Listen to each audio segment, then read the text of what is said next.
que o Palmeiras saiu 2 vezes na frente do Fluminense, hein? O Fluminense.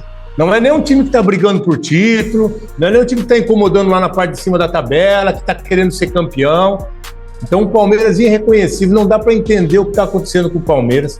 Não dá para entender a forma como o Abel tem mexido nesse time, porque no intervalo ele mexeu no time, ele conseguiu piorar o time do Palmeiras.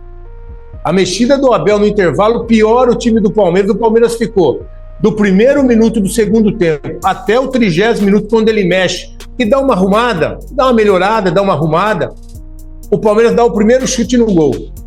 Então, quando mexe, piora. O time do Palmeiras conseguiu ser pior do que o do primeiro tempo. Então, um time que não se encontra, um time que não consegue criar, um time que os jogadores também, eu já falei várias vezes aqui, não chegaram da Copa ainda. O Arias, irreconhecível. Cadê o Arias do Fluminense, o Arias do Mundial de Clubes e do Mundial de Seleções também?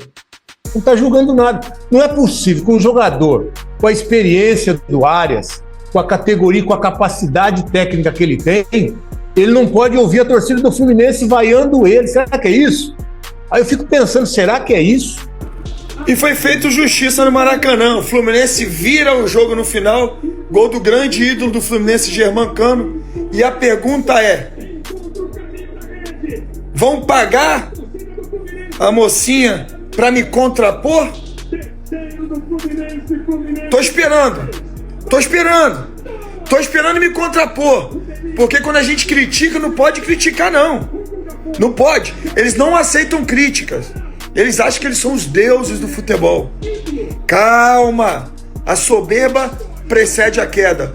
Flusão, bem, com outra postura, e mereceu do início ao fim a vitória. Vai tomar no cu, o time fica 2 vezes na frente do placar e não consegue segurar a porra do resultado. Um segundo tempo trágico do Palmeiras no Maracanã. O time não consegue se defender, uma coisa impressionante. O Murilo consegue tomar um baile de 2 atacantes diferentes dos caras. Primeiro tempo não era ruim, mano. Palmeiras fez 45 minutos, ok, tinha aberto o placar, a bola tava com o Fluminense, mas o jogo tava controlado. Mas aí tem 2, 3, 4 contra-ataques e só toma a decisão errada, não mata o jogo, começa a andar pra trás e vai deixando o jogo vivo. Aí o Hulk tá dentro da área contra 4 do Palmeiras, consegue fazer um gol de cabeça. Primeiro tempo do Vitor Roque é horroroso. O jogo inteiro do Arias é muito ruim, ele sentiu no Maracanã. E o segundo tempo foi péssimo. Deixou o Fluminense jogar, deixou o jogo como o Fluminense quis e ficava indo pro contra-ataque só. Só que se você se defende bem e sai pro contra-ataque, beleza, mas se defende mal. O time do Palmeiras anda muito mal pra trás. E o Murilo é um zagueiro que não é nada confiável. Os 2 primeiros gols foram em cima dele, porra. Falha dele. Jogo sim, jogo também. Eu não aguento mais. Jogo do Giai.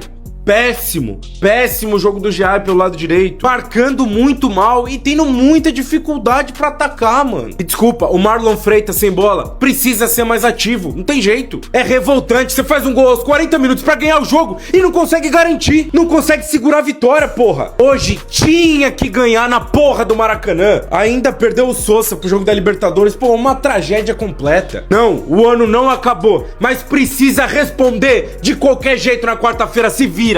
Antes o problema do Palmeiras fosse apenas jogar com 3 zagueiros, a parada nunca foi essa. Tem muita ficha nesse jogo que precisa ser arrumada. Diretoria, se tinha bala pra ir no mercado contratar o Danilo, por que parou? Por que não traz um lateral direito? Vocês sabem por que o Palmeiras tem que jogar com 3 zagueiros? Porque não tem um lateral. Porque um é péssimo, o outro é pior. E cada lance ali é terrível. Abel Ferreira, pelo amor de Deus, faz esse time jogar, cara. A torcida apoia, a torcida se junta, a torcida tá junto, mas parece que é só na cobrança que funciona, velho. Palmeiras conseguiu abrir o placar, tomar um empate, fazer mais um e tomar a virada. Vocês querem fazer um torcedor de trouxa, velho? O terceiro gol do Fluminense, como um cara consegue subir sozinho no meio da área do Palmeiras, ainda tem um segundo jogador dentro da pequena área e gol dos caras pra virar pra cima de nós. Pelo pé no peito, sempre. Mas parece que quem precisa entender o que significa essa expressão é quem tá lá dentro.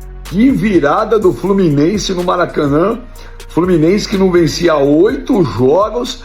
E ali no finalzinho da partida, com o gol de cabeça do Cano, uma baita vitória do Fluminense e outra atuação muito ruim do Palmeiras, hein? E amanhã o Flamengo pega o Mirassol, deve ganhar. O Flamengo deve ficar 3 pontos do Palmeiras com 1 ponto a menos. o Palmeiras tá dando brecha aí pro Flamengo, hein? E não pode dar brecha, porque esse time do Flamengo é bom pra caramba também, porque a briga do Brasileirão é essa.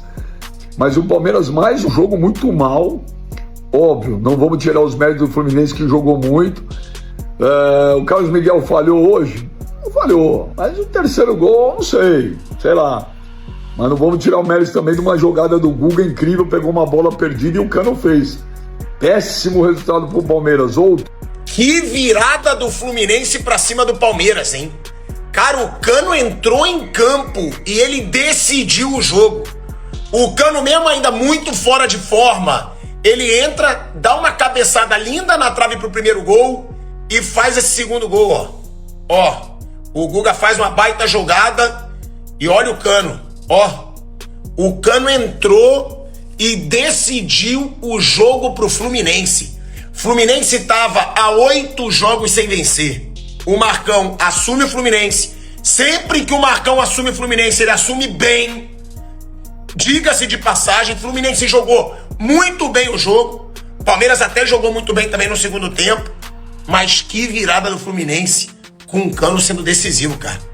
Na Bacia das Almas, o Fluminense derrota o Palmeiras, líder do Campeonato Brasileiro, que se questiona sobre desempenho e teve áreas em noite muito peculiar no Maracanã. Foi lá cumprimentar todo o banco, comissão técnica do Fluminense, mas muito vaiado e xingado pelos torcedores. Arias disse que não se viu em nenhum time do Brasil quando deixou o Flu e voltou pro Palmeiras. Acontece que quem abriu o placar foi o Verdão, com um velho conhecido da torcida alviverde, que recentemente completou 8 anos de Palmeiras. Gustavo Gomes, um dos maiores nomes da história do Palmeiras, abriu o marcador.